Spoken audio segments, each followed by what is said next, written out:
κατρακύλω από τον ημιτό και σαν πουλί πάνω από τον σαρονικό πετό. Υπτάμενος, όμορφος άνεμος κι αφού το κλίμα ευνοϊκό το εκτιμώ. Ξεκινώ, φεύγω ταξίδι λυρικό κι είναι μαγεία. Γουστάρω πολύ, στο λέω μα την Παναγία. Ταξιδεύοντας με τη μελωδία, βρισκόμεθα μέσα σε μια ψυχική ηρεμία.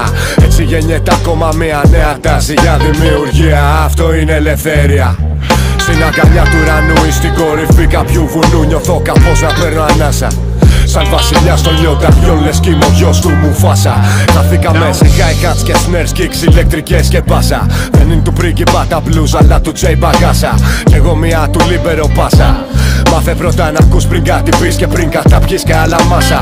Σαφώς δεν είναι φάρσα, φορός τιμή σε Οδυσσέα ράζα. Γι' αυτό φέρνω ποιότητα, απ' την καρδιά με σεβάς και σεμνότητα. Συνάντηση με την αιωνιότητα, αν δεν πιάνεις τη συχνότητα που εκπέμπω, πετώ ξανά και φεύγω. Πατέρας μου ο ήλιος και εγώ ακτίνα του που φεύγω. Στη θάλασσα την όμορφια χαζεύω όλη μέρα. Μητέρα, υδρόγειο σφαίρα, αέρα καθαρό μαζεύω.